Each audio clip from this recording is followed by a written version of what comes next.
Abraham prit encore une femme nommée Kétura. Genèse 25, verset 1. Après la mort de Sarah, sa première épouse, le patriarche se remarie donc avec Kétura, qui lui donnera 6 fils.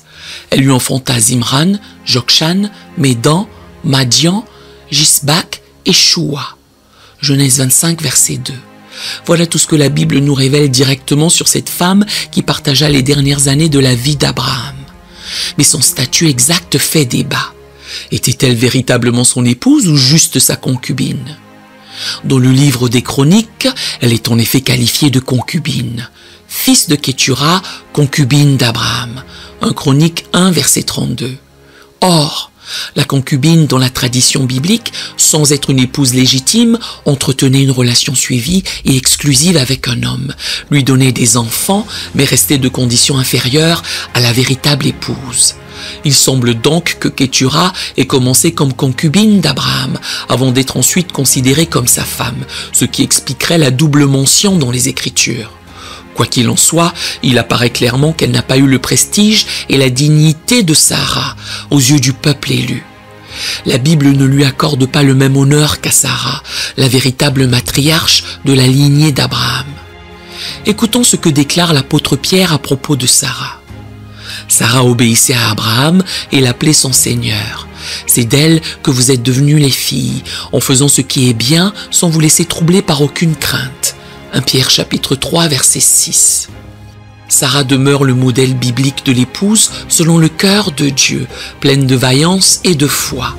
Rien de tel n'est dit à propos de la discrète Kétura.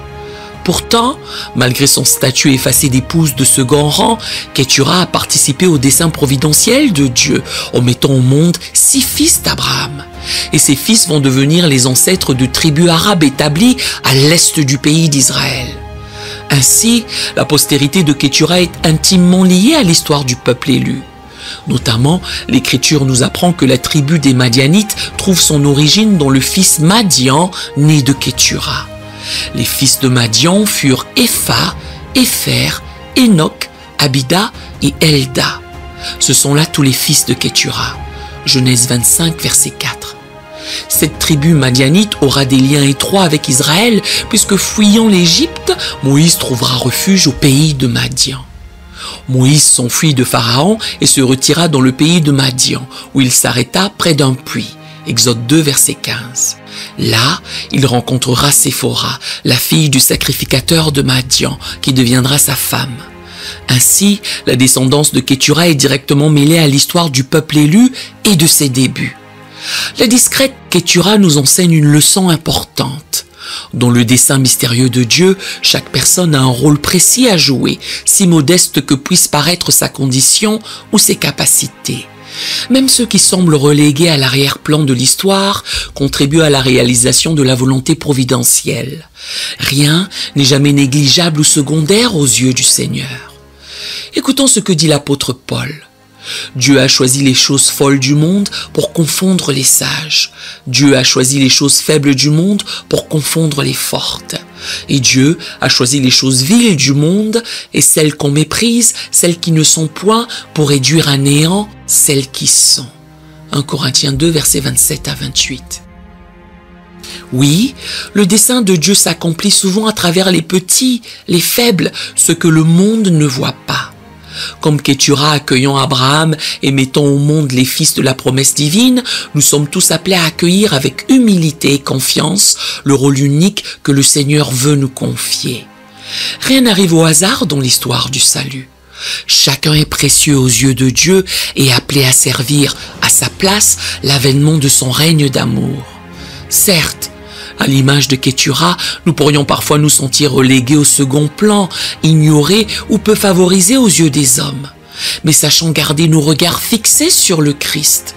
Lui qui s'est fait le serviteur de tous nous dévoile la faveur infinie de chaque geste d'amour accompli dans l'humilité et l'offrande de soi. Et rien n'est jamais petit de ce qui est vécu en union avec lui. Écoutons les paroles de Jésus. Quiconque donnera seulement un verre d'eau froide à l'un de ses petits parce qu'il est mon disciple, je vous le dis en vérité, il ne perdra point sa récompense. Matthieu 10, verset 42. Oui, en Christ, le moindre acte de service prend une valeur éternelle. Unie à lui, même la plus humble existence devient féconde pour le royaume de Dieu. Comme Kétura, accueillons donc avec confiance la part que le Seigneur désire nous confier. Offrons-lui ce que nous sommes, aussi limité soit-il. Dans la simplicité du cœur, mettons-nous à l'écoute de l'Esprit Saint pour discerner comment Dieu veut nous utiliser. Là où l'œil humain ne voit que faiblesse, le regard divin contemple déjà le prodige qu'il peut accomplir en nous à travers nous. Osons la confiance.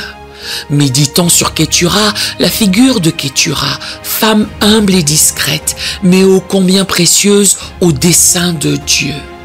Que cet exemple nous aide à accueillir nous aussi la mission unique que le Seigneur désire nous confier.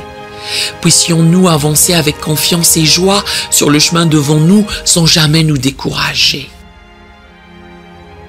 Après avoir médité sur la discrète figure de Kétura et le rôle que Dieu lui confia, attachons-nous maintenant à éclaircir certains aspects plus mystérieux liés à cette femme. En effet, l'Écriture demeure très elliptique sur ses origines et son identité exacte. De nombreuses questions ont animé les commentateurs bibliques à travers les siècles. Examinons-les avec prudence dans un esprit de recherche humble et confiante. Tout d'abord, un débat récurrent concerne la possibilité que Kétura ne soit en réalité qu'un autre nom pour désigner Agar, la servante égyptienne qui avait donné un fils à Abraham du nom d'Ismaël. Rappelons brièvement le récit biblique à ce sujet.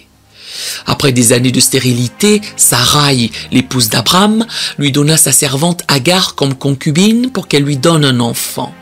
Agar conçut un fils qu'Abraham nomma Ismaël, Genèse 16. Mais plus tard, Sarai, devenue Sarah, porta jalousie à Agar et demanda à Abraham de la chasser avec son fils. Dieu permit alors cette épreuve douloureuse, Genèse 21. Or, Kétura n'apparaît dans le récit biblique qu'après la mort de Sarah, comme nouvelle épouse d'Abraham et mère de 6 fils. D'où la question, Kétura ne serait-elle pas Agar, revenue auprès d'Abraham après la mort de Sarah? Plusieurs indices peuvent le laisser penser. Tout d'abord, Agar et Kétura ne sont jamais mentionnés ensemble. Et le sort ultérieur d'Agar demeure inconnu après son renvoi sur ordre de Sarah. De plus, le nom même de Kétura signifie encens, parfum ou parfumé en hébreu. Il pourrait s'agir d'un titre d'honneur donné à Agar lors de son retour en récompense de sa fidélité. Certains pères de l'Église, comme Jean Chrysostome, défendaient déjà cette position. Pour eux, il ne faisait aucun doute qu'Agar, après un temps d'épreuve, fut réintégrée dans la maison d'Abraham sous le nom de Kétura, dans un esprit de réconciliation et d'unité. Cependant, d'autres exégètes soulignent que rien dans le texte biblique n'identifie formellement Agar et Kétura. Leurs enfants sont par ailleurs différents, ce qui paraît peu compatible avec l'idée qu'il s'agisse de la même personne. De plus, ce serait la seule occurrence dans la Bible où un personnage changerait totalement d'identité. Par conséquent, faute de certitude scripturaire, l'identification de Kétura avec Agar ne peut rester qu'au stade d'hypothèse séduisante, mais invérifiable. Le débat exégétique demeure ouvert entre les tenants des deux positions. Dans le doute, il convient de ne pas trancher trop vite ce qui échappe à notre connaissance. Toutefois, que Kétura soit Agar ou une autre femme, le sens théologique reste le même. Cette épouse de seconde ligne symbolise l'élection divine qui peut frapper à toutes les portes, même celles que l'on n'attendait pas. Elle inaugure une postérité de bénédiction plus vaste que la descendance légitime. En ce sens, son identité importe moins que la promesse dont elle est porteuse. Autre aspect mystérieux au sujet de Kétura. La Bible reste muette sur ses origines, sa race, son peuple. Là encore, les hypothèses ont foisonné au fil des siècles pour combler ce silence des Écritures. Essayons d'en discerner certaines, sans oublier les limites de la spéculation. Une première piste envisageable est que Kétura soit elle aussi originaire de la région de Canaan, comme Sarah, la première épouse d'Abraham. Avant sa vocation, Abraham demeurait en effet parmi les Cananéens. Il aurait donc choisi Kétura au sein de ce même peuple. D'autres pensent à une origine proche mais distincte, comme par exemple les Araméens. Mais d'autres exégètes privilégient plutôt une provenance moyenne-orientale. Kétura pourrait venir de la péninsule arabique, d'où seraient originaires certains de ses fils comme les Madianites. Son alliance marquerait alors l'entrée des peuples de cette région dans la bénédiction d'Abraham.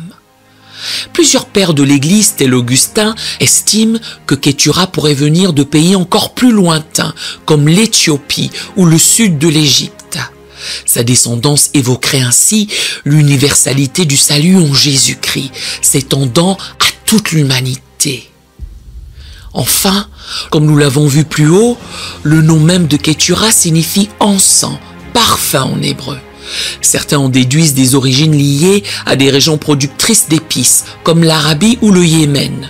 Là encore, cela reste au niveau de la conjecture. Certains exégètes et théologiens, depuis les premiers siècles chrétiens, ont émis l'idée que Kétura pourrait être une femme à la peau noire, d'origine africaine. Cette hypothèse s'appuie notamment sur le fait que plusieurs des fils que Kétura a donnés à Abraham portent des noms associés dans la Bible à des peuples du Sud, potentiellement noirs de peau. C'est le cas de Madian, ancêtre des Madianites, situé par certains au nord-ouest de l'Arabie, en lien avec des populations africaines. Déjà, au IVe siècle, Jean Chrysostome voyait en Kétura une Éthiopienne, c'est-à-dire une femme originaire de Nubie, région située au sud de l'Égypte antique. Kétura serait ainsi selon lui une épouse venant des nations, par opposition à Sarah, la matriarche légitime issue du peuple élu. Plus près de nous, certains exégètes contemporains relient aussi Kétura aux Couchites, peuple de Nubie présenté comme noir de peau dans la Bible. Son alliance avec Abraham annoncerait l'intégration future des nations africaines dans la bénédiction divine. Bien que séduisante, cette hypothèse d'une Kétura noire reste cependant invérifiable et purement conjecturale, la Bible ne fournissant aucune information explicite sur la couleur de peau de Kétura. Certains la critiquent même comme une projection anachronique de catégories raciales modernes sur un texte ancien. Quoi qu'il en soit, le débat autour d'une possible origine africaine de Kétura montre que cette figure mystérieuse a été de tout temps associée à une élection divine universelle, débordant le cadre du seul peuple élu pour s'étendre à toute l'humanité.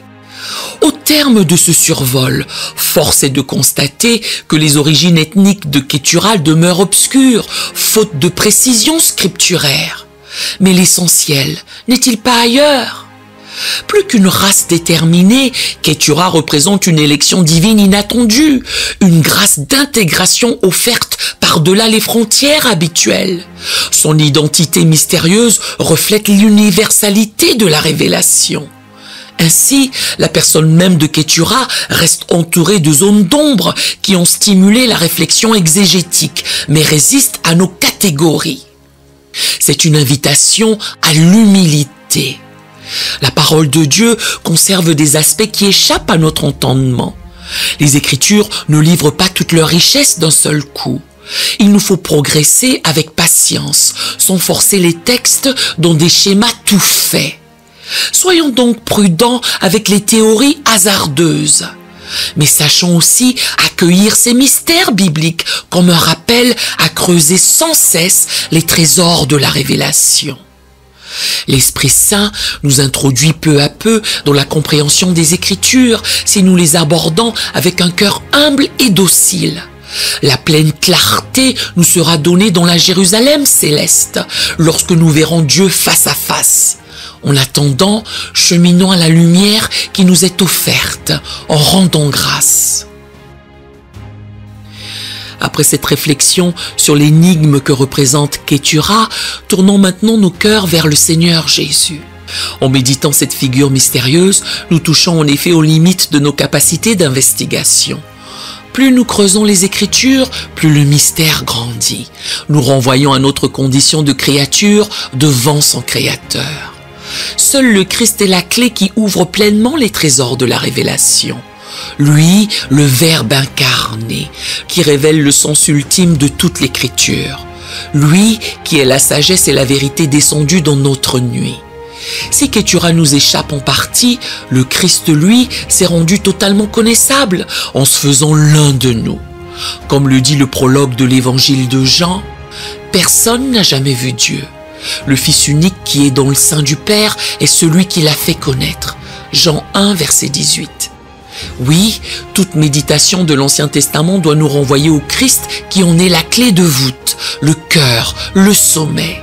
Il est l'aboutissement de toute l'histoire sainte. Contemplons-le sans cesse. Écoutons ces autres paroles du prologue johannique. La loi fut donnée par Moïse, la grâce et la vérité vinrent par Jésus-Christ. Jean 1, verset 17. Tout le mystère de Kétura, toute la révélation de l'Ancien Testament ne sont que figures et préparations de la pleine manifestation de Dieu en Jésus, parole faite chair pour notre salut. Bien-aimés, laissons-nous être fascinés par ce mystère d'amour fou. Dieu qui se fait proche, qui sort de son inaccessibilité pour se rendre visible, tangible, connaissable en Jésus-Christ. Le Dieu infini se fait petit enfant. L'insaisissable prend un visage d'homme. La lumière incréée entre dans nos ténèbres. Telle est la bonne nouvelle, le cœur de notre foi. Oui, en ce jour, louant, bénissant, adorant le Seigneur pour le don inestimable de l'incarnation. Quelle grâce imméritée! Mes amis, l'humble Kétura nous renvoie au Christ, qui seul rassasie pleinement notre soif de vérité. La méditation des Écritures nous fait tendre vers lui, qui en est l'accomplissement vivant. Loué sois-tu, Seigneur Jésus. Gloire à toi, qui viens partager notre condition humaine. Tu es le chemin, la vérité et la vie. En toi se révèlent les promesses de l'ancienne alliance. Tu es la lumière qui éclaire les Écritures et les rend vivantes pour notre salut. Sois béni, toi l'amour crucifié qui ne cesse de te donner. Amen. Nous aimerions vous donner l'opportunité de faire de Jésus le Seigneur de votre vie. Voulez-vous bien prier avec moi? Dites, Seigneur Jésus, je me repens de mes péchés.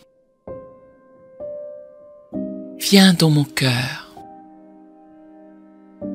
Je fais de toi mon Seigneur et Sauveur. Et merci, Seigneur,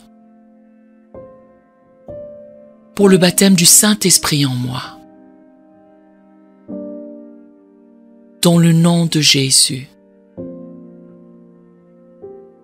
Par cette simple prière, nous croyons que le Saint-Esprit vous conduit sur le chemin de la nouvelle naissance. Allez dans une bonne église qui est basée sur la Bible, donnez à Dieu la première place. Nous espérons de tout cœur que ce message vous encouragera. Si vous connaissez quelqu'un qui puisse être encouragé, s'il vous plaît, envoyez-le lui. Édifions le corps de Christ ensemble. Nous publions régulièrement des messages, des shorts et des prières. Appuyez sur la cloche des notifications pour vous le rappeler. Merci infiniment de nous soutenir en vous abonnant à notre chaîne. Que Dieu vous bénisse merveilleusement.